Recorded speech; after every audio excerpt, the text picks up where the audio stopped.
তোমাদের ভিডিওতেও যদি 5টা 10টা 15টা ভিউজ আসা পরে তোমাদের ভিডিও থেমে যায়, তাহলে তোমাদের চ্যানেলটা ফ্রিজ হয়ে গিয়েছে। আজকে তোমাদের এমন 5টা ভুলের কথা বলবো, যেই 5টা ভুল তোমরা যদি তোমাদের চ্যানেলে করো তাহলে কিন্তু তোমাদের চ্যানেলটা ফ্রিজ হয়ে যাবে। এবং লাস্টের দিকে বলবো কিভাবে তোমরা তোমাদের চ্যানেলটাকে আনফ্রিজ করবে। যে 5টা ভুলের কারণে তোমাদের চ্যানেলটা ফ্রিজ হয়ে যেতে পারে, সেই 5টা ভুল আমি সাইডে লিখে রেখেছি। তো 1 নম্বরে হচ্ছে চ্যানেল কাস্টমাইজ। তোমরা যখন একটা নতুন চ্যানেল বানাও তখন কিন্তু সুন্দরভাবে তোমাদের চ্যানেলটাকে কাস্টমাইজ করো। তোমাদের চ্যানেলে কিওয়ার্ড দাও, তোমাদের চ্যানেলে ক্যাটাগরি সিলেক্ট করো, তোমাদের চ্যানেলে একটা সুন্দর দেখে নাম দাও।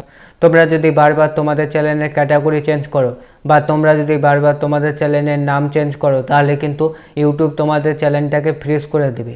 2 নম্বরে আছে ভিডিও ডিলিট। তোমরা যারা নতুন ইউটিউবার আছো, তোমরা কি করো, ভিডিও আপলোড করো, ভিডিওতে যদি ভিউজ না আসে তোমরা ভিডিও ডিলিট করে দাও, আবার ভিডিও আপলোড করো। তোমরা যদি তোমাদের চ্যানেলে বারবার ভিডিও আপলোড করো এবং ডিলিট করো, তাহলে কিন্তু তোমাদের চ্যানেলটা ইউটিউব পুরোপুরি ফ্রিজ করে দেবে। 3 নম্বরে আছে মিক্স কন্টেন্ট। তোমরা যদি তোমাদের চ্যানেলে মিক্স কন্টেন্ট আপলোড করো, তাহলে কিন্তু তোমাদের চ্যানেলটা ফ্রিজ হয়ে যাবে। মিক্স কন্টেন্ট মানে কি, ধরো তোমরা একটা চ্যানেল বানালে এবং সেই চ্যানেলে সব ক্যাটাগরির ভিডিও আপলোড করছো।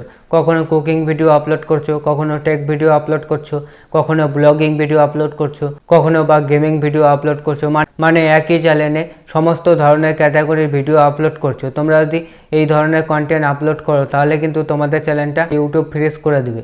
তো যে ক্যাটাগরির চ্যানেল বানিয়েছো, তোমাদের কি করতে হবে, সেই ক্যাটাগরির ভিডিওই আপলোড করতে হবে। 4 নম্বরে আছে লং টাইম গ্যাপ। তোমরা যদি তোমাদের চ্যানেলে লং টাইম গ্যাপ দিয়ে ভিডিও আপলোড করো, তাহলে কিন্তু তোমাদের চ্যানেলটা ফ্রিজ হয়ে যাবে।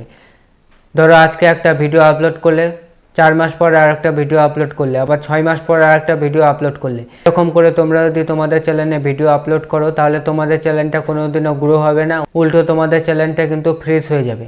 5 নম্বরে হচ্ছে কমিউনিটি গাইডলাইন ভায়োলেশন। তোমাদের চ্যানেলে যদি কোনো প্রকারের কপিরাইট স্ট্রাইক আসে বা তোমাদের চ্যানেলে যদি কোনো প্রকারের কমিউনিটি গাইডলাইন স্ট্রাইক আসে, তাহলে কিন্তু তোমাদের চ্যানেলটা পুরোপুরি ডাউন হয়ে যাবে এবং তোমাদের চ্যানেলটা ফ্রিজ হয়ে যাবে। এই 5টা ভুলের কারণে তোমাদের ইউটিউব চ্যানেলটা ফ্রিজ হয়ে যায়। চ্যানেল আনফ্রিজ করার জন্য তোমাদের কি করতে হবে, রেগুলার তোমাদের চ্যানেলে কাজ করতে হবে। মানে একই নিশে তোমাদের রেগুলার ভিডিও আপলোড করতে হবে এবং তোমাদের কি করতে হবে, ট্রেন্ডিং ভিডিও বানাতে হবে। তোমরা যদি ট্রেন্ডিং ভিডিও বানাও, তাহলে কিন্তু তোমাদের চ্যানেলটা খুব তাড়াতাড়ি আনফ্রিজ হয়ে যাবে।